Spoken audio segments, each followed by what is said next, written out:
Bismillahirrahmanirrahim. Assalamu alaikum dear students. I am Mohsin Munawwar, your biology teacher for NMD CAT session. आज के इस lecture में हम full length paper number 2 discuss करेंगे जो कि पीएमसी के इशूड सिलेबस से बनाया गया है। तो पीएमसी का कंप्लीट सिलेबस आज के इस टेस्ट में इंक्लूड होगा। तो टेस्ट की डिस्कशन के लिए चलते हैं बोर्ड की तरफ।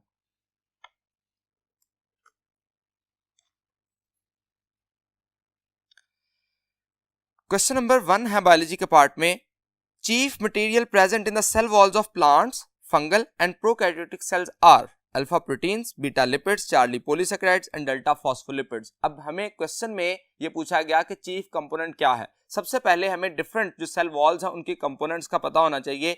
Main component peptidoglycan in bacterial cell wall होता है, chitin in case of fungal cell wall होती है और cellulose in case of plant cell wall होती है। इन तीनों का अगर हम नेचर देखें तो पॉलीसैकेराइड इन नेचर ये स्ट्रक्चर जो है वो होते हैं। सो हम ये कह सकते हैं जैसे पेप्टाइडोग्लाइकेन के अंदर ग्लाइकेन का पार्ट, कार्बोहाइड्रेट का पार्ट मेन पार्ट होता है और उसके साथ short chain of amino acid linked होती है। तो इसका मतलब जो पॉलीसैकेराइड का स्ट्रक्चर है वो मेन कंपोनेंट है तीनों में। So right option will be Charlie. Question number 2, which type of plastids help in photosynthesis? Alpha chloroplast, beta chromoplast, Charlie leucoplast and delta amyloplast. अब देखिए ये डिफरेंट टाइप के प्लास्टिड्स में से क्लोरोप्लास्ट जो है वो क्लोरोफिल होने की वजह से फोटोसिंथेसिस में इन्वॉल्व होता है, जबकि chromoplast other than green in colour होता है जो कि अट्रैक्शन ऑफ इंसेक्ट्स के लिए, जो पोलिनेशन और डिस्पर्सल ऑफ सीड के लिए हेल्प करता है। जबकि ल्यूकोप्लास्ट देखें तो underground part of the plant में मौजूद होता है और अमाइलोप्लास्ट ऐसा स्ट्रक्चर है जिसमें स्टार्च की स्टोरेज की जाती है। सो हमें फोटोसिंथेसिस के रेफरेंस से पूछा गया। So right option will be chloroplast.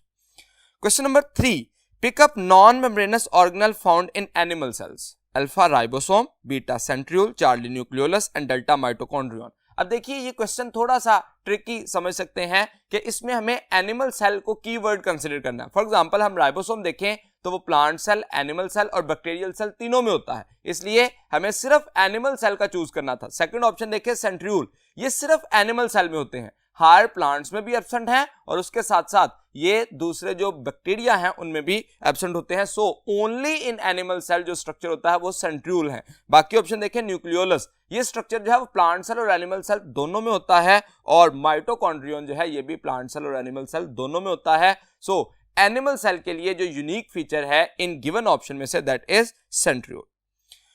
Question number 4, they are most abundant in those animal cell which exhibit phagocytic activity. Alpha Golgi apparatus, beta endoplasmic reticulum, Charlie lysosomes and delta vacuoles. तो हमें organelle से related function को देखना है। Phagocytosis के लिए कौन involve होता है? तो that is actually splitting body of the cell और लाइसोसोम, जबकि गोल्जी apparatus जो है वो सेल सिक्रीशंस के लिए इन्वॉल्व होता है।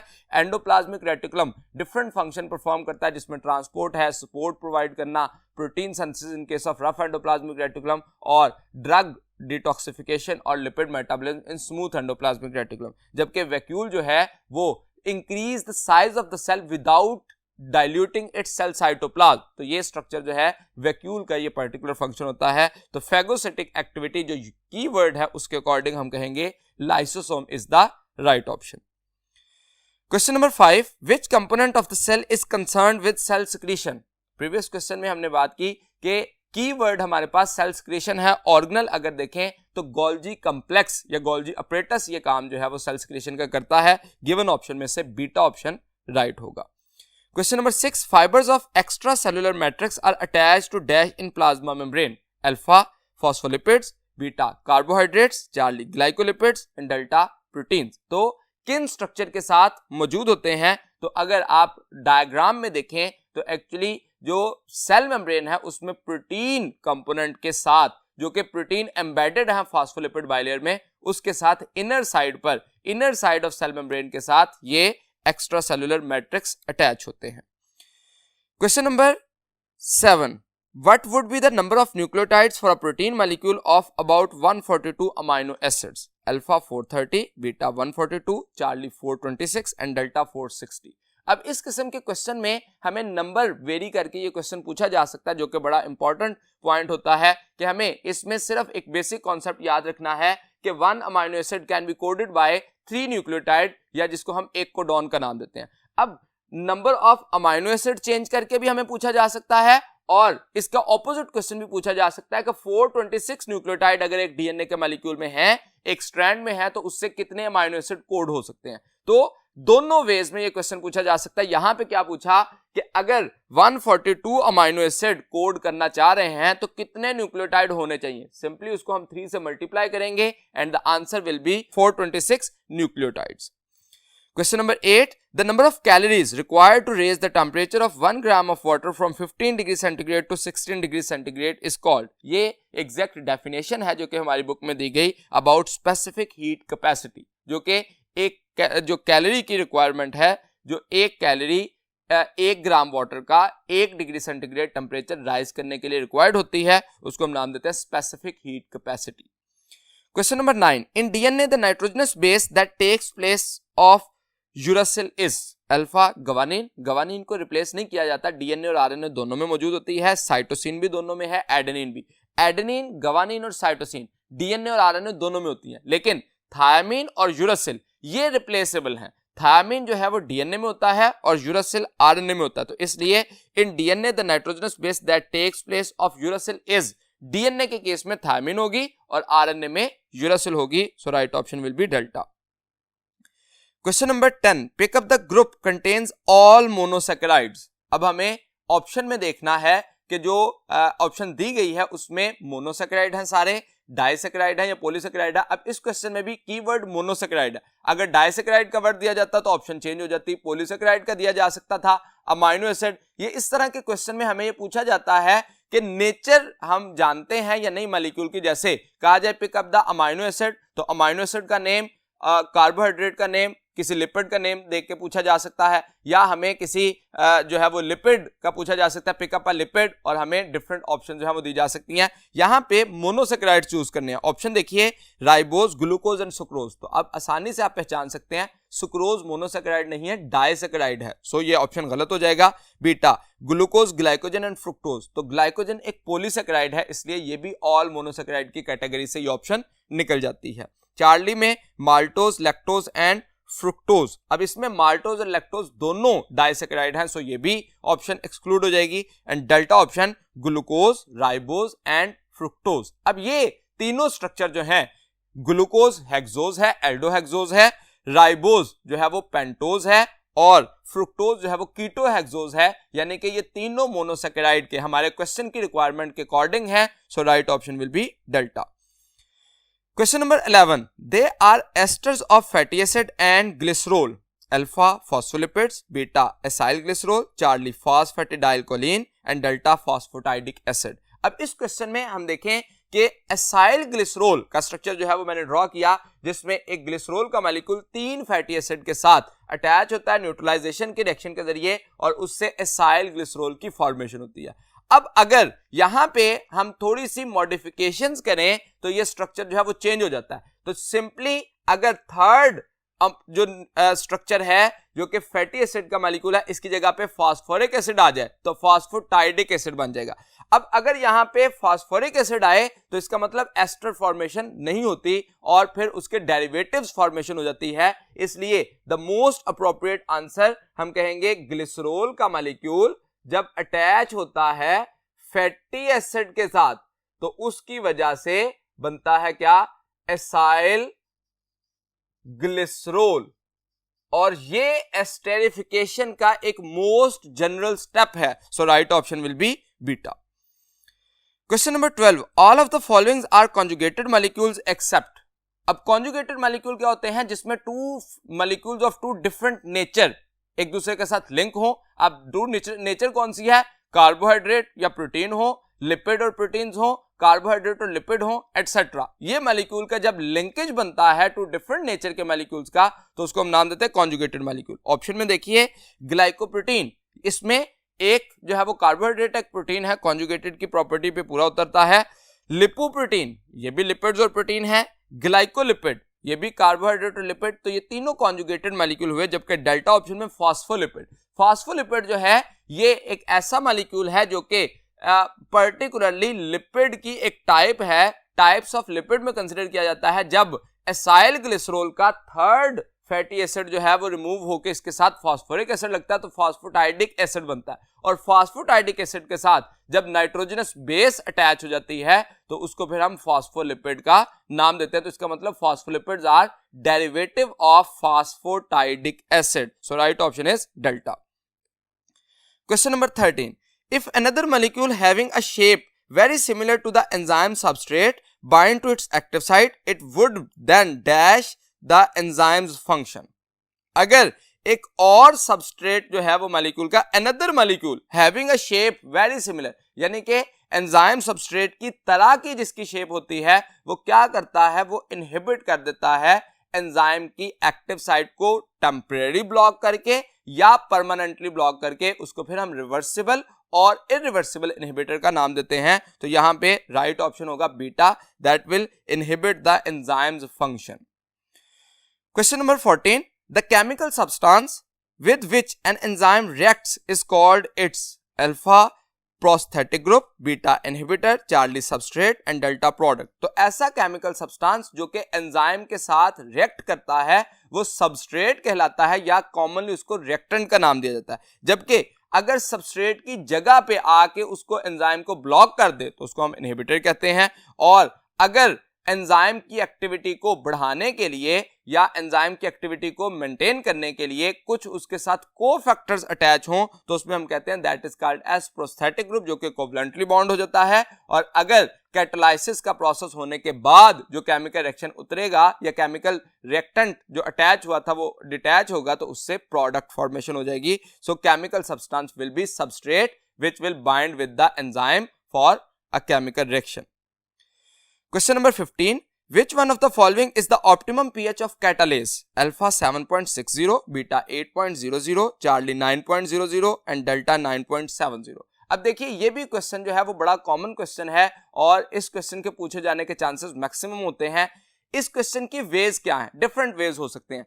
एक तो वे ये है कि आपको ये पूछा जाए कि जो एंजाइम है, एक एंजाइम का नेम देके उसकी ऑप्टिमम पीएच पूछ लिया, सिंपलेस्ट वे। सेकंड वे में आपको कहा जा सकता है कि गिवन ऑप्शन में से कौन सा एंजाइम जो है वो हाईली बेसिक पीएच पे काम करता है, हाईली एसिडिक पीएच पे काम करता है, अप्रोक्सीमेटली न्यूट्रल पीएच पे काम करता है। तो आपको पीएच और एंजाइम के नेम जो है वो याद रखने हैं और उसके साथ ये याद रखना है कि कौन सा एंजाइम किससे ज्यादा एसिडिक है और कौन सा एंजाइम किससे ज्यादा बेसिक है, या उनकी एसिडिटी और बेसिसिटी किस हद तक ज्यादा है, इस बात को भी याद रखेंगे। यहां पे ऑप्टिमम पीएच ऑफ कैटालेस पूछी गई, सो राइट ऑप्शन इज अल्फा 7.60। जबकि हम जानते हैं 8.00 पे काइमोट्रिप्सिन जो 7 to 8 पीएच पे काम करता है, 9.00 पे पैंक्रियाटिक लाइपेज और 9.70 पे आर्जिनेज ऑप्टिमम एक्टिविटी शो करता है।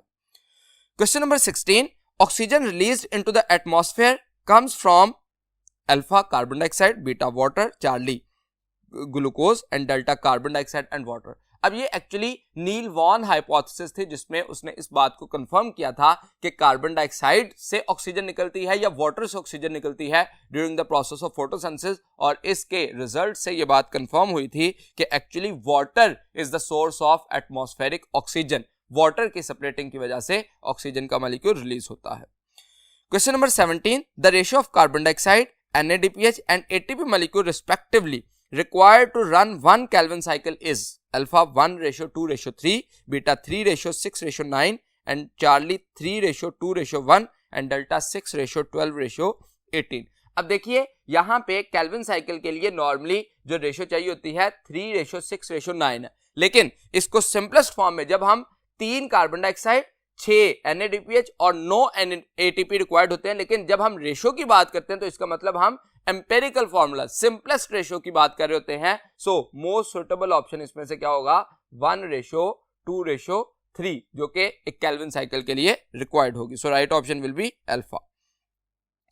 Question number 18. The number of carbon atoms in ribulose bisphosphate is alpha 2, beta 4, Charlie 5 and delta 6। अब देखिए लफ्ज जो है वो राइबोलोज है जो कि कीटो फॉर्म ऑफ राइबोज है, और राइबोज के बारे में हम जानते हैं पेंटोज है यानी कि 5 कार्बन है। सो आसानी से हम राइट ऑप्शन पे पहुंच सकते हैं, that will be Charlie. Question number 19. The citric acid cycle is a cyclic metabolic pathway takes place in the alpha stroma of chloroplast, beta cytoplasm of cell, charlie matrix of mitochondria and delta cristae of mitochondria. अब देखिए आपको चारों options में जो locations दी गई हैं उसके function का पता होना चाहिए, क्योंकि डिफरेंट वे में क्वेश्चन पूछा जा सकता है। सिट्रिक एसिड साइकिल के लिए पूछा गया तो सिट्रिक एसिड साइकिल हमेशा मैट्रिक्स ऑफ माइटोकॉन्ड्रिया में होता है, जबकि बाकी अगर सिट्रिक एसिड साइकिल का लफ्ज चेंज किया जाए, जैसे हम कहें केल्विन साइकिल जो है वो कहां पे होता है, तो that is stroma of chloroplast. अगर कहा जाए ग्लाइकोलाइसिस का प्रोसेस कहां होता है, तो that will be cytoplasm of the cell. और अगर इलेक्ट्रॉन ट्रांसपोर्ट चेन का कहा जाए, यानी कि देखिए क्वेश्चन में एक वर्ड चेंज करने की वजह से आपकी ऑप्शन जो है वो चेंज हो जाती है। So you have to decide the word जो कि की वर्ड है वेरी केयरफुली, जिसकी वजह से आप आसानी से अपने राइट ऑप्शन पे पहुंच सकते हैं। Question number 20, glycolysis takes place in the dash of the cell, alpha Golgi complex, beta nucleus, charlie cytoplasm and delta mitochondria. And the most simple question जिसमें ग्लाइकोलाइसिस का पूछा गया, ये साइटोप्लाज्म में होता है क्योंकि इसके एंजाइम साइटोसोल में मौजूद होते हैं। So right option will be Charlie. Question number 21, succinate is converted into fumarate by alpha NAD mediated oxidation, beta FAD mediated oxygen. अब देखिए सक्सिनेट से जब फ्यूमरेट बनता है तो FAD का मॉलिक्यूल FADH2 में कन्वर्ट होता है। सो इस रिएक्शन को FAD मीडिएटेड रिएक्शन का नाम दिया जाता है, जबकि चार्ली में NADH mediated reduction and delta FADH mediated reduction, ये रिडक्शन नहीं है, बेसिकली ऑक्सीडेशन का प्रोसेस होता है। So right option will be beta.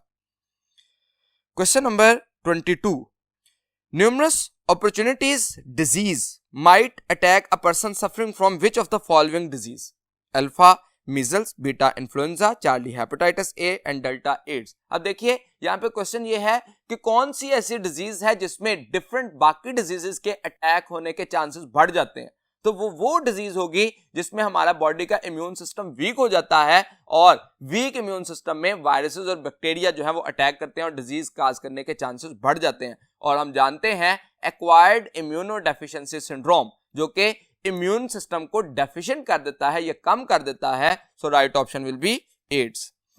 Question number 23, they are small circular single stranded molecule of infectious RNA lacking even a protein code. अब देखिए question में क्या कहा गया कि ये small circular single stranded molecule of RNA है, ठीक है, RNA का मॉलिक्यूल है, lacking even a protein code. तो जिसके पास प्रोटीन कोड भी नहीं होता, सिर्फ RNA होता है, that is called as viroid. जबकि प्रायोन्स को क्या कहा जाता है, दीज आर इन्फेक्शियस प्रोटीन्स। और जो बैक्टीरिया और वायरसेस हैं, वायरसेस के पास प्रोटीन कोड और न्यूक्लिक एसिड दोनों होते हैं, और बैक्टीरिया एक लिविंग ऑर्गेनिज्म होता है, उसके पास ये डिफरेंट मॉलिक्यूल्स डिफरेंट फॉर्म में मौजूद होते हैं। Question number 24, capsid the protective coat of a virus is made up of dash subunits known as capsomers, alpha lipids, beta protein, charlie RNA and delta DNA। तो capsid जो है वो एक protein coat complete होता है, और उसमें protein सब यूनिट्स जो हैं जिनको कैप्सोमर का नाम दिया जाता है वो एसोसिएट होके एक तरतीब बनाते हैं। और हम जानते हैं कि नंबर ऑफ कैप्सोमर जो हैं वो किसी भी वायरस की प्रोटीन कोट को स्पेसिफाई करते हैं, जिसकी बुनियाद पर वायरस की आइडेंटिफिकेशन पॉसिबल होती है। Question number 25, a minute particle of RNA that lacks a protein coat and is capable of causing disease in both plants and animal cells, alpha prions, beta virions, charlie viroid and delta virus। एक ऐसा structure जो कि RNA पर मुश्तमिल है और plants और animals में डिजीजेस काज करने की कैपेसिटी रखता है, वो वायरॉइड है। अब देखिए वायरियन मिच्योर या इन्फेक्शियस वायरस को नाम दिया जाता है, प्रायोन इन्फेक्शियस प्रोटीन होती है, और वायरॉइड का स्ट्रक्चर जो है वो सिर्फ RNA पर मुश्तमिल होता है। यानी कि इस क्वेश्चन में कीवर्ड जो है वो RNA है, जिसकी बुनियाद पर हम वायरॉइड का आंसर कर रहे हैं।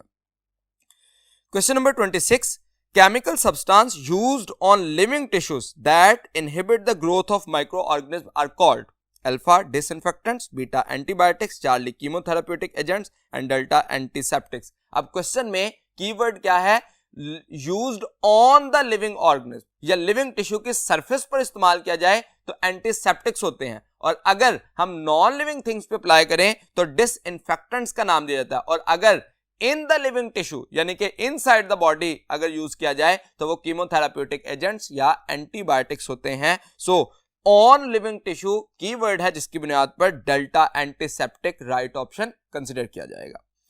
Question number 27, the respiratory enzymes in bacteria are associated with alpha cell wall, beta plasmid, charlie cell membrane and delta nucleoid. तो एक्चुअली बैक्टीरिया के केस में माइटोकॉन्ड्रिया मौजूद नहीं होता, इसलिए उसके जो रेस्पिरेटरी एंजाइम है उसकी मेम्ब्रेन के साथ, जो कि सेल मेम्ब्रेन जो इनर वर्ड इन्वेजिनेट कर जाती है, मेसोसोम बनाती है, उसके साथ ये अटैच होते हैं और रेस्पिरेशन का प्रोसेस, सेलुलर रेस्पिरेशन का प्रोसेस जो है वो सेल मेम्ब्रेन पर एसोसिएटेड जो एंजाइम है उससे हो रहा होता है।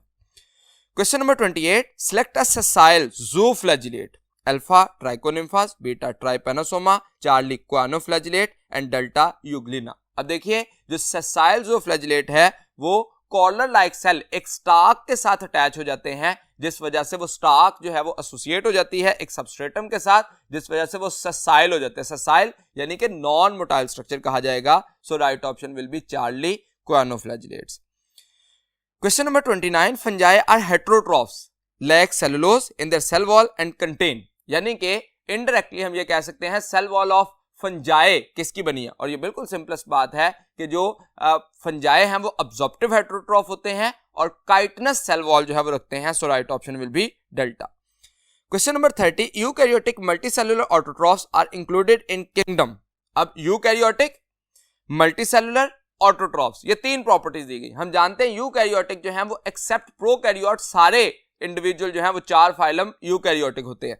जब मल्टीसेलुलर की बात की तो फिर भी चारों जो है सिर्फ एक यूनिसेलुलर फाइलम जो है वो या किंगडम बैक्टीरिया को कंसिडर किया जाता है, बाकी चारों में मल्टीसेलुलर इंडिविजुअल मौजूद होते हैं। जब ऑटोट्रॉफ की बात करेंगे तो the only autotroph which is multicellular that is a plant. So right option will be delta Plantae.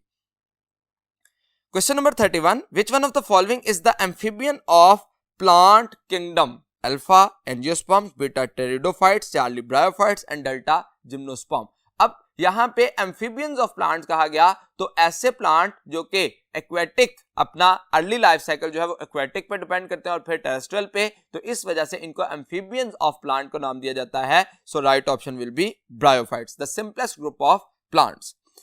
Question number 32, animals are considered to be evolved from alpha Monera, beta fungi, Charlie protist and delta plants. अब यहां पे याद रखिए कि जो structure है particularly Monera, ये prokaryotes हैं और उससे प्रोटिस्ट इवॉल्व होते हैं, और प्रोटिस्ट से फर्दर फंजाई, प्लांटी और एनिमेलिया इवॉल्व हो सकते हैं। यानी कि डायरेक्ट एवोल्यूशन किससे है, दैट इज प्रोटिस्ट से, एनिमल लाइक प्रोटिस्ट से ये इवॉल्व होते हैं और उससे जो है वो एनिमल्स की फॉर्मेशन होती है।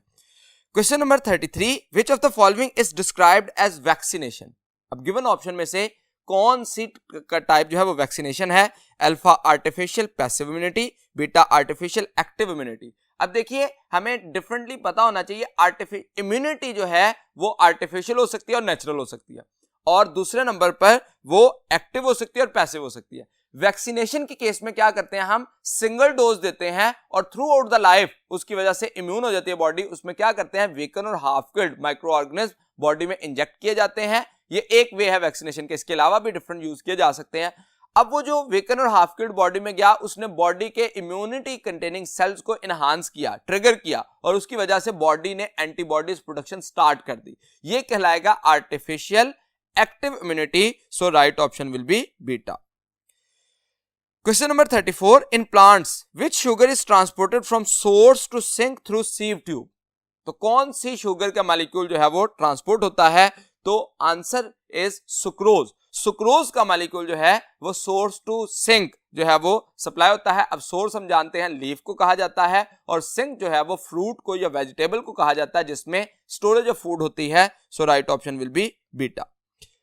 Question number 35, large lymph vessels ultimately form larger lymph duct which drain its lymph into alpha carotid and aorta, beta vena cava and aorta, Charlie subclavian vein and delta subclavian artery। तो subclavian vein एक ऐसी largest when बनती है जिसमें तमाम जो lymph है उसको ड्रेन आउट किया जाता है। So right option will be Charlie.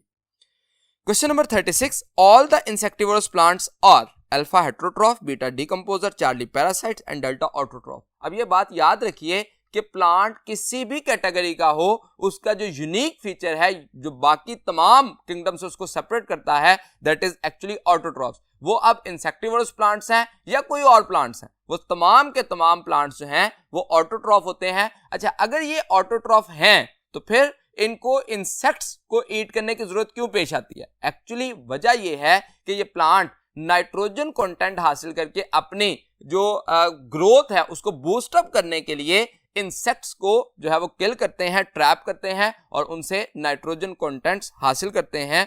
जो right option will be delta, all plants are truly autotroph including insectivores. Question number 37, the blood vessel with walls that are only one cell thick are called alpha arteries, beta arterioles, Charlie capillaries and delta venules. अब जो capillaries हैं these are thinnest blood vessels और उनकी one side thickness होती है, so right option will be Charlie. Question number 38, right atrium is separated from right ventricle by alpha semilunar valve, beta tricuspid wall, Charlie bicuspid valve and delta septum. अब देखिए right atrium और right ventricle के दरमियान जो structure होता है वो tricuspid wall है और लेफ्ट एट्रियम और लेफ्ट वेंट्रिकल के दौरान जो स्ट्रक्चर होता है उसको बाइकस्पिड वॉल का नाम दिया जाता है, so right option will be beta. Question number 39, Sarracenia purpurea commonly known as alpha Venus flytrap, beta pitcher plant, Charlie sundew and delta house flytrap। अब ये इंसेक्टिवोरस प्लांट के साइंटिफिक नेम हैं। 3 plant हमारी बुक में discuss किए गए हैं जिनमें सारासिनिया पर्पुरिया पिचर प्लांट का नेम है, ड्रोसेरा इंटरमीडिया सनड्यू के लिए यूज किया जाता है और वेनस फ्लाई ट्रैप के लिए डायोनिया मसिप्यूला। तो हमें एक्चुअली सारासिनिया पर्पुरिया का जो स्ट्रक्चर है या उसका साइंटिफिक नेम देके कॉमन नेम पूछा गया। अब कॉमन नेम देके साइंटिफिक नेम भी पूछा जा सकता है और साइंटिफिक नेम लिख के कॉमन नेम भी पूछा जा सकता है, तो आपको दोनों नाम जो है वो याद होने चाहिए। Question number 40, the movement of water molecules from a region of higher water potential to a region of lower water potential through plasma membrane is called. अब वाटर मॉलिक्यूल कीवर्ड है और दूसरा हायर टू लोअर। अब higher to lower जो है वो diffusion भी होती है, लेकिन विद रेफरेंस टू वाटर जब कहा जाएगा तो फिर हम आंसर करते हैं ऑस्मोसिस। सो वाटर की बुनियाद पर again towards the concentration gradient जब मूव किया जाएगा तो उसको आंसर करेंगे beta osmosis. Question number 41, glomerulus is located in alpha vasa recta, beta collecting duct, Charlie pelvis and delta Bowman's capsule. अब देखिए ग्लोमेरुलस कहां होता है, सबसे पहले ये बात डिसाइड कर लें कि ग्लोमेरुलस नेटवर्क ऑफ कैपिलरीज है। अब अगर मैं इसका स्ट्रक्चर जो है उसको ड्रॉ करूं तो एक जो बाउमैन्स कैप्सूल है इस तरह से जो स्ट्रक्चर बनता है, इसके अंदर एफरेंट आर्टरियोल एंटर होती है और नेटवर्क ऑफ कैपिलरीज बना देती है और उस नेटवर्क ऑफ कैपिलरीज जो हैं उनसे बाहर निकलती हैं एफरेंट आर्टरियोल। तो ये जो नेटवर्क ऑफ कैपिलरीज बना है इसको नाम दिया जाएगा ग्लोमेरुलस और इसके गिर्द जो स्ट्रक्चर है इसको नाम दिया जाता है बाउमैन्स कैप्सूल। तो इसका मतलब दोनों वेज में हमें क्वेश्चन पूछा जा सकता है कि ग्लोमेरुलस के गिर्द जो सराउंडेड स्ट्रक्चर है, जो ग्लोमेरुलस को सराउंड करता है वो क्या है, और जो ग्लोमेरुलस जिस स्ट्रक्चर में बनता है वो क्या है, बाउमैन्स कैप्सूल। बाउमैन्स कैप्सूल के अंदर जो मॉडिफाइड फॉर्म ऑफ कैपिलरीज होती हैं उनको नाम क्या दिया जाता है, तो that is called as glomerulus. तो दोनों वेज में हमें ये क्वेश्चन पूछा जा सकता है। क्वेश्चन नंबर 42 पे देखिए, the removal of metabolic waste from the blood is called alpha thermoregulation. Thermoregulation temperature को रेगुलेट करने के लिए होता है, मेटाबॉलिक वेस्ट के लिए नहीं। बीटा ऑस्मोरेगुलेशन, ये वाटर और साल्ट कंटेंट को रेगुलेट करने के लिए है। Charlie kidney failure, kidney failure जब हो जाएगा तो फिर मेटाबॉलिक वेस्ट को रिमूव नहीं किया जा सकेगा, उसके लिए फिर हमें 2 प्रोसेस करने पड़ते हैं, या तो डायलिसिस का प्रोसेस करते हैं जो कि टेम्परेरी क्योर है और किडनी ट्रांसप्लांट करते हैं जो कि परमानेंट क्योर है। तो ये प्रॉब्लम इटसेल्फ एक प्रॉब्लम है, रिमूवल के लिए नहीं होगी। डेल्टा एक्सक्रीशन, अब एक्सक्रीशन एक ऐसा प्रोसेस है जिसमें हम रिमूवल ऑफ नाइट्रोजनस और मेटाबॉलिक वेस्ट करते हैं, so right option will be delta. Question number 43, human have homeostatic thermostat present in a specified portion of the brain that is alpha lateral ventricle, beta thalamus, Charlie spinal cord and delta hypothalamus. Hypothalamus जो है वो actually human का thermostat के तौर पर consider किया जाता है, जो कि बॉडी के टेम्परेचर को रेगुलेट करने के लिए सेंसेस को जो है वो हासिल करता है और डिफरेंट इफेक्ट्स प्रोड्यूस करने के लिए रिस्पॉन्सिबल होता है। हाइपोथैलेमस के बारे में हम जानते हैं कि ये नर्वस और केमिकल कोऑर्डिनेशन में एक लिंक के तौर पर भी काम करता है। So right option is delta. Question number 44, reabsorption of useful constituent normally takes place in which of the following? Alpha proximal, beta distal tubule, Charlie Bowman's capsule and delta glomerulus. अब देखिए जो प्रॉक्सिमल ट्यूब्यूल है यहाँ पे reabsorption, generalised reabsorption होती है, तमाम useful constituents को रीअब्जॉर्ब कर दिया जाता है। जबकि डिस्टल ट्यूब्यूल के अंदर क्या होता है, that is responsible for secretion to maintain the pH of the urine. Bowman's capsule के अंदर फिल्ट्रेशन का प्रोसेस होता है और ग्लोमेरुलस से फिल्ट्रेशन होती है, जो कि फिल्ट्रेशन प्रेशर के जरिए मटेरियल को रिलीज किया जाता है। तो ग्लोमेरुलस से फिल्ट्रेशन होती है और अगले सारे प्रोसेस में प्रॉक्सिमल ट्यूब्यूल के अंदर जो है वो रीअब्जॉर्प्शन ऑफ यूजफुल कॉन्स्टिट्यूएंट्स को किया जाता है। So right option is alpha. Question number 45, the component of homeostatic control system are alpha receptors, neurons and effectors, beta receptors, neurons and sensory organs, Charlie receptor, control system and effectors and delta glands, control system and effector. अब देखिए in given option में से receptor और neurons, neurons जो है वो singly नहीं बल्कि एक पूरा जो कंट्रोल सिस्टम है वो कंसिडर किया जाता है, जिसमें डिफरेंट टाइप की न्यूरॉन्स भी, इसलिए ये ज्यादा अच्छा ऑप्शन नहीं है। जबकि चार्ली ऑप्शन में देखिए तो रिसेप्टर, कंट्रोल सेंटर या कंट्रोल सिस्टम एंड इफेक्टर्स। अब कंट्रोल सिस्टम में ब्रेन एंड स्पाइनल कॉर्ड का स्ट्रक्चर कंसिडर किया जाएगा और उसकी बुनियाद पर रिसेप्टर जो है वो स्टिमुलस को या सिग्नल को डिटेक्ट करेंगे, कंट्रोल सिस्टम जो है वो उसको एनालाइज करेगा और इफेक्टर जो है वो अपना इफेक्ट प्रोड्यूस करेंगे, जो कि मसल या ग्लैंड हो सकते हैं। So right option will be Charlie. Question number 46, myofibrils within the muscle fibre contain thick and thin filaments made up of dash and dash respectively. अब क्वेश्चन में thick और थिन फिलामेंट का पूछा गया। Thick filament में हमेशा myosin होती है और थिन फिलामेंट के अंदर हमेशा एक्टिन होती है। सो रिस्पेक्टिवली हमें थिक और थिन का बताना है। So right option will be alpha, myosin and actin. Question number 47, a sarcomere is the region of myofibril between two successive alpha M line, beta G line, charlie I band and delta T tubule. अब ये structure question समझने के लिए अगर हम structure को देखें तो हमने यहाँ पे एक जो स्लाइडिंग फिलामेंट मॉडल में रिलैक्स स्टेट में मसल होता है उसको अगर शो करें तो एक्चुअली ए बैंड जो है वो ब्लैक लाइन से शो किए गए और ब्लू लाइंस के साथ आई बैंड को शो किया गया।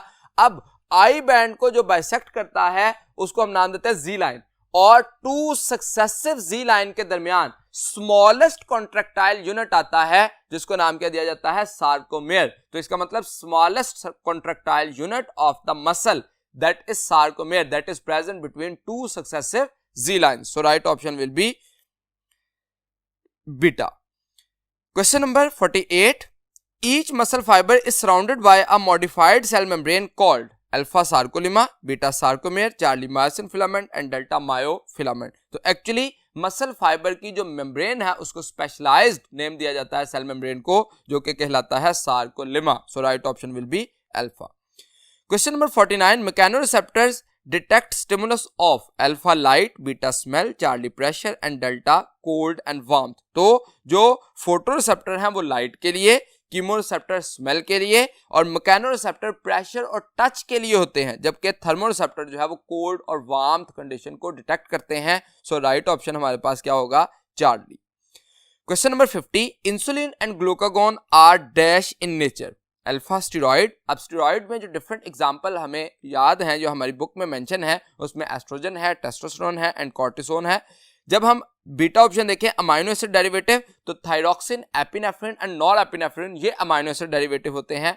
चार्ली में protein, that is the right option जिसमें इंसुलिन और ग्लूकागोन जो है वो उसको कंसीडर किया जाता है। एंड डेल्टा जो पॉलीपेप्टाइड हैं उसमें वेसोप्रेसिन, एंटी डायूरेटिक हार्मोन और ऑक्सीटोसिन ये हार्मोन जो है वो कंसीडर किए जाते हैं पॉलीपेप्टाइड। तो ऑप्शन में इंसुलिन और ग्लूकागोन पूछा गया that are purely protein in nature. So right option is charlie.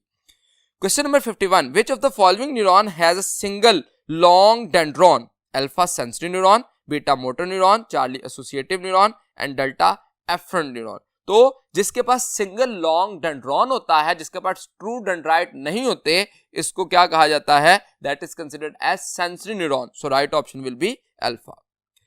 Question number 52. Human intelligence is under control of alpha thalamus, beta cerebrum, Charlie hypothalamus and delta cerebellum. बिल्कुल सादा तरीके से अगर हम इसको याद रखना चाहें तो जो इंटेलिजेंस है ये क्या है, एडवांस फंक्शन है. इंटेलिजेंस हो गया, थिंकिंग हो गया, जजमेंट हो गया, ये सारे जो हैं वो एडवांस फंक्शन है. और हम जानते हैं कि हमारी बॉडी के एडवांस जो सेंसरी प्रोसेसेस हैं या सेंसरी फंक्शंस हैं उनको परफॉर्म कौन करता है, that is cerebrum. So right option will be beta. Question number 53. Synapse is a microscopic gap between two successive alpha axon, beta soma, Charlie neurons and delta dendrites. तो two successive neurons के दौरान जिसमें एक का axon होता है और दूसरे की डेंड्राइट होती है, इनके दरमियान जो माइक्रोस्कोपिक जंक्शन बनता है उसको नाम दिया जाता है neuron. Question number 54. The causative agent of syphilis is alpha HIV, human immunodeficiency virus, beta Treponema pallidum, Charlie Neisseria gonorrhoeae and delta herpes simplex type 2 virus. अब यहां पे कॉजेटिव एजेंट पूछा गया साइफिलिस का, तो राइट ऑप्शन क्या है, ट्रैपोनेमा pallidum. जबकि हम कहते हैं HIV एड्स का कॉजेटिव एजेंट है, निजेरिया गोनोरिया जो है वो गोनोरिया का, और हर्पेस सिंप्लेक्स टाइप 2 वायरस जो है वो जेनिटल हर्प्स जो है वो काज करता है. सो गिवन ऑप्शन में राइट ऑप्शन होगा beta. Question number 55. Which of the following hormone stimulates the ovulation from the follicle into oviduct? तो ovulation के लिए luteinizing hormone या LH जो है वो रिस्पॉन्सिबल होता है. गिवन ऑप्शन में से अल्फा जो है वो मोस्ट सुटेबल ऑप्शन है. जबकि हम जानते हैं फॉलिकल स्टिमुलेटिंग हार्मोन फॉलिकल्स को स्टिमुलेट करता है, एस्ट्रोजन जो है वो थिकनिंग ऑफ यूट्राइन वॉल को स्टार्ट करता है, इनिशिएट करता है, और प्रोजेस्टेरॉन जो है वो थिकनिंग को मेंटेन करने में हेल्प करता है. सो गिवन ऑप्शन में से राइट है alpha luteinizing hormone. Question number 56. On puberty the development of primary follicle is stimulated by. अब स्टिमुलेशन ऑफ फॉलिकल नाम से वाज़िया है, फॉलिकल स्टिमुलेटिंग हार्मोन जो है वो ये काम कर रहे होंगे. So right option will be beta. Question number 57. The ABO blood group is an example of alpha dominant allele, beta recessive allele, Charlie multiple alleles and delta complete dominance. तो ABO blood group में दो से ज्यादा allele जो है वो use होते हैं, IA, IB and small i. तो ऐसा कोई भी करेक्टर जो कि दो से ज्यादा allele पर डिपेंड करे उसको हम मल्टीपल allelic करेक्टर कहते हैं. So right option will be Charlie. Question number 58. Pick up X linked recessive trait alpha hypophosphatemia. ये हाइपोफॉस्फेटेमिया जो है ये एक्स लिंक्ड डोमिनेंट है. Beta vitamin D resistant rickets, ये भी एक्स लिंक्ड डोमिनेंट है. डायबिटीज मेलाइटस ये मल्टीफैक्टोरियल है जिसमें जेनेटिक और एनवायरमेंटल इन्फ्लुएंस भी होता है. और डेल्टा हीमोफीलिया, हीमोफीलिया जो है वो एक्स लिंक्ड रिसेसिव ट्रेट जो है वो कंसीडर की जाती है. So right option will be delta. Question number 59. Linked genes can be separated by alpha crossing over, beta independent assortment, Charlie segregation and delta reshuffling of genetic makeup. तो linked genes को separate करने के लिए जो एक reliable source होता है that is crossing over, और जितने ज्यादा closely genes मौजूद होंगे उतना उनको separate करना tough होता है, मुश्किल होता है, और जितने अपार्ट होते हैं, दूर होते हैं, उनके क्रॉसिंग ओवर के जरिए सेपरेशन के चांसेस या रिस्क जो है वो बढ़ जाता है. So right option is alpha. Question number 60. Different alleles of a gene that are both expressed in a heterozygous condition are called alpha dominance, beta codominance, Charlie incomplete dominance and delta over dominance. तो different allele जिसमें दोनों allele express कर जाएं heterozygous condition में उसको codominance का नाम दिया जाता है. जैसे MN ब्लड ग्रुप है, AB ब्लड ग्रुप है, दोनों एलील एक्सप्रेस कर गए हेटेरोजाइगस कंडीशन में. So right option is beta. Question number 61. Drosophila males are alpha homozygous, beta homologous, Charlie heterozygous and delta hemizygous. अब ड्रोसोफिला मेल के case में Y chromosome की base पर वो मेल और फीमेल नहीं होते. हम जानते हैं XX जो है इन केस ऑफ ड्रोसोफिला फीमेल होती है, और X नॉड यानी कि एक X क्रोमोसोम होगा तो मेल है, और अगर दो X क्रोमोसोम होंगे तो फीमेल है. इसलिए जिसमें Y क्रोमोसोम नहीं होता काउंटर पार्ट उसको हम हेमिजाइगस कंसिडर करते हैं. So right option will be delta. Question number 62. Pick up the trait having linked genes alpha leukaemia, colour blindness, beta sickle cell anaemia, gout, Charlie albinism, gout और delta leukaemia and albinism. तो leukaemia और albinism जो है वो linked genes consider किए जाते हैं जो कि क्रोमोसोम नंबर 11 पे या लिंकेज ग्रुप नंबर 11 पर मौजूद होते हैं। So right option is delta. Question number 63, self fertilisation of F1 dihybrid following independent assortment of allele will result in alpha 3/16 tall, round, 3/16 dwarf, wrinkled. अब देखिए, अगर इस क्वेश्चन को आप अंडरस्टैंड करना चाहें तो हमें ये चार कंडीशंस पता होनी चाहिए। 9/16 टॉल राउंड होने चाहिए और 3/16 टॉल रिंकल्ड होने चाहिए, 3/16 ही ड्वार्फ राउंड होने चाहिए और 1/16 ड्वार्फ रिंकल्ड होने चाहिए। अब अपनी ऑप्शंस में देखिए गलती कहां पे है। 3/16 टॉल राउंड कहा गया, टॉल राउंड हमेशा 9/16 होते हैं, इसलिए ये बात गलत हो गई। बीटा में 9/16 टॉल रिंकल्ड, अब ये भी टॉल रिंकल्ड नहीं होने चाहिए थे, टॉल राउंड होना चाहिए था, इसलिए ये गलत हो गई। चार्ली में 9/16 टॉल राउंड है, यहां तक ठीक है, और 1/16 ड्वार्फ राउंड, 1/16 जो है वो ड्वार्फ रिंकल्ड होने चाहिए, इसलिए ये भी गलत हो गई। डेल्टा में 3/16 टॉल रिंकल्ड हो सकता है, टॉल रिंकल्ड, और 3/16 जो है वो ड्वार्फ राउंड भी हो सकता है। तो इसका मतलब ये दोनों कंडीशन जो है वो सही ऑप्शन के तौर पर हमारे पास मौजूद हैं। So delta will be the right option. Question number 64, chemically chromosomes are dash in nature. Chromosome के पास दो किस्म के स्ट्रक्चर हो सकते हैं, डीएनए एंड हिस्टोन प्रोटीन्स। तो डीएनए और प्रोटीन्स का जब कनेक्शन बनेगा, कॉन्जुगेटेड मॉलिक्यूल बनेंगे तो न्यूक्लियो प्रोटीन्स कहलाएंगे। So right option is beta. Question number 65, the enzyme help in synthesising of primer.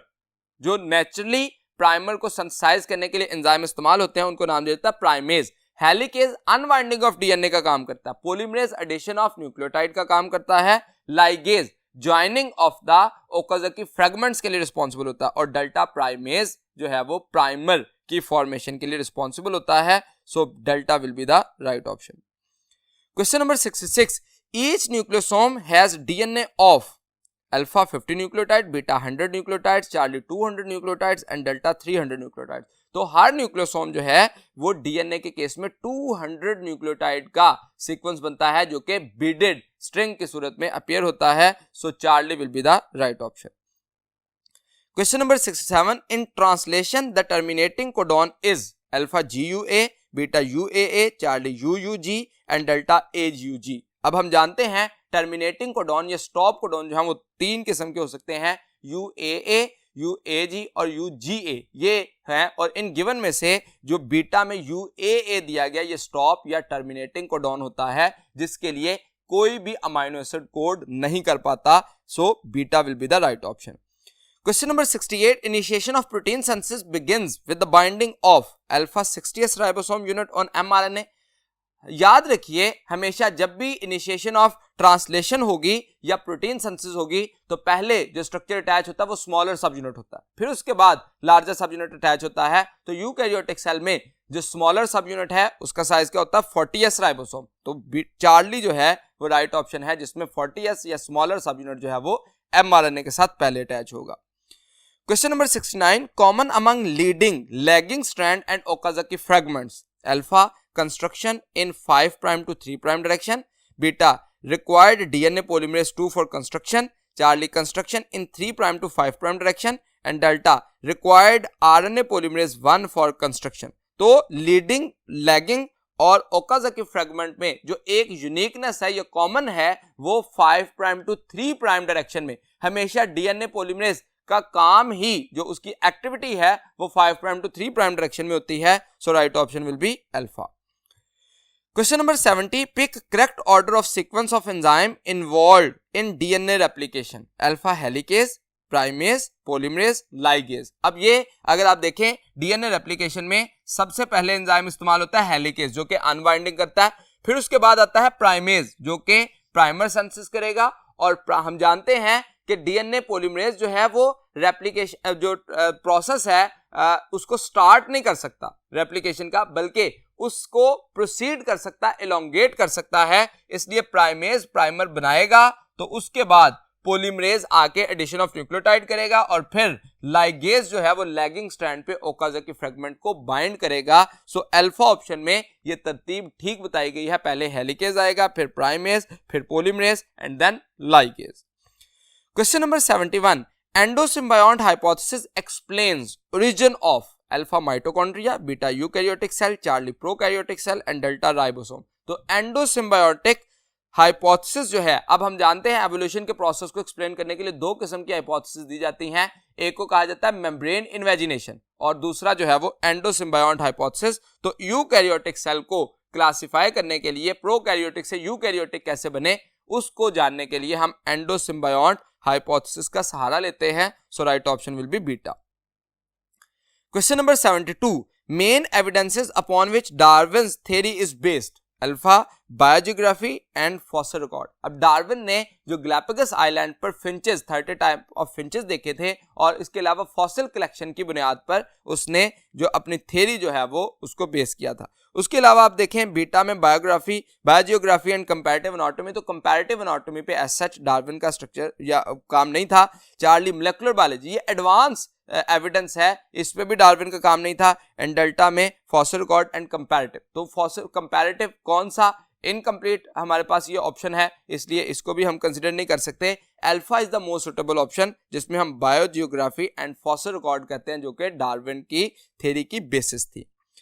Question number 73, it provides a visual record in a complete series showing the evolution of an organism, alpha biogeography, beta fossil record. अब की point क्या है question में, visual record. Visual record के लिए जो हमारे पास fossil record आते हैं जिसके जरिए हम एक सीरीज जो है वो फॉसिल्स की, उससे ये जान सकते हैं कि सिंपलेस्ट फॉसिल से कॉम्प्लेक्स कैसे हुआ और किस तरह से एवोल्यूशन का प्रोसेस जो है वो बाय टाइम प्रोसीड हुआ है। So fossil record is the visual record, जबकि मोलेकुलर रिकॉर्ड को हम मोस्ट एडवांस रिकॉर्ड जो है वो कंसिडर करते हैं। So right option will be beta. Question number 74, EcoR1 यानी कि E coli restriction enzyme 1 is commonly used as alpha vector, beta gene, Charlie restriction endonuclease and delta DNA ligase. तो restriction endonuclease नाम से वाज़ेह है, इकोलाई रिस्ट्रिक्शन एंजाइम, तो ये restriction endonuclease के तौर पर इस्तेमाल होते हैं जिनका ओरिजिन जो है वो बैक्टीरिया है और वायरसेस को किल करने के लिए नेचुरली, वायरसेस के डीएनए को डिग्रेड करने के लिए बैक्टीरिया इनको नेचुरली प्रोड्यूस करते हैं और हम इसको बायोटेक्नोलॉजी में या जेनेटिक इंजीनियरिंग के प्रोसेस में इस्तेमाल करते हैं। Question number 75, pick up genetic marker that is used in DNA fingerprinting, alpha RFLP restriction fragment length polymorphism. ये एक मार्कर है। बाकी ऑप्शन देखिए, प्रोब जो है वो तो जीनोमिक लाइब्रेरी को सर्च करने के लिए इस्तेमाल किया जाता है। चार्ली रिस्ट्रिक्शन एंजाइम जो है वो इस प्रोसेस में, इस प्रोटोकॉल में इस्तेमाल किए जाते हैं जिससे RFLP को बनाने में मदद मिलती है। और प्राइमर एक सिंगल स्ट्रैंडेड न्यूक्लियोटाइड का सीक्वेंस होता है जो कि रेप्लिकेशन के प्रोसेस को स्टार्ट करने के लिए रिक्वायर्ड होता है। सो गिवन ऑप्शन में राइट ऑप्शन होगी alpha. Question number 76, it act as a vehicle for carrying foreign DNA into host cell for multiplication, alpha molecular scissors, beta molecular carriers, charlie molecular glue and delta molecular motor. अब molecular scissor किनको कहा जाता है, restriction endonuclease enzyme को, जो कि cut करने के लिए हैं। अब व्हीकल जो है वो कैरियर होंगे जिसको हम कहते हैं मोलेकुलर कैरियर। मोलेकुलर कैरियर जो हैं ये होस्ट सेल की तरफ डीएनए को कैरी करते हैं ताकि मल्टीप्लिकेशन की जाए। मोलेकुलर ग्लू किसे कहा जाएगा, लाइगेज जो है जो कि बाइंडिंग में हेल्प करता है मोलेकुलर ग्लू है। और मोलेकुलर मोटर जो है आर्टिफिशियल मशीन्स होती हैं जो कि essential agents of movement in living organism के लिए इस्तेमाल होती हैं। ये लफ्ज हमारी बुक में मेंशन नहीं है लेकिन ऑप्शंस में जो है वो मौजूद है। जो राइट ऑप्शन होगा वो क्या है, beta molecular carrier. Question number 77, transgenic mice have been used to produce alpha protein rich milk, beta a growth hormone, charlie protein rich meat and delta extra hair. तो ट्रांसजेनिक माइस जो है वो उससे growth hormone produce किया जाता है और protein rich milk नहीं होता बल्कि जो यूरिन के जरिए हम अपनी जो रिक्वायर्ड प्रोडक्ट है उसको हासिल करते हैं माइस के केस में। और ये भी हम जानते हैं कि urine is better vehicle as compare to milk. उसके डिफरेंट रीजंस हैं लेकिन यहाँ पे ये पूछा गया कि क्या चीज हम प्रोड्यूस कराते हैं, तो ग्रोथ हार्मोन जो है उससे प्रोड्यूस कराया जा सकता है। Question number 78, the agent which separate the two strand of DNA in PCR, alpha DNA ligase, beta heat, Charlie primer and delta helicase. अब जानते हैं हम नेचुरल एप्लीकेशन के दौरानिये में एंजाइम हेलिकेज इस्तेमाल किया जाता है लेकिन उसके मुकाबले में पीसीआर में पॉलीमरेज चेन रिएक्शन में हम हीट को यूज करते हैं एज अ एनालॉग जो कि अनवाइंडिंग ऑफ द डीएनए का काम करती है। Question number 79. Restriction endonucleases are naturally occurring enzymes of alpha viruses. ये वायरसेस के अगेंस्ट होते हैं, वायरसेस इनको प्रोड्यूस नहीं करते. Beta fungi, Charlie plants and delta bacteria. Bacteria इनको नेचुरली प्रोड्यूस करते हैं और वायरसेस के अगेंस्ट इनको इस्तेमाल किया जाता है. So right option will be delta. Question number 80. In which method dideoxyribonucleoside triphosphates are used to terminate DNA synthesis at different sites? अब देखिए जो जीनोम सीक्वेंसिंग का प्रोसेस होता है उसमें हम दो किस्म के मेथड इस्तेमाल करते हैं. एक सेंजर्स मेथड है और मैक्सम गिलबर्ट मेथड है. तो जिसमें हम DDNTPs यानी कि डायडिऑक्सी न्यूक्लियोसाइड ट्राइफॉस्फेट को यूज किया जाता है. ये एक्चुअली सेंजर्स मेथड में किया जाता है. So right option will be Charlie. यहां तक आज की हमारी टेस्ट की डिस्कशन कंप्लीट हुई. उम्मीद है कि मैं अपनी बात आपको समझाने में कामयाब रहा. अगले लेक्चर तक के लिए दीजिए इजाजत. अल्लाह हाफिज.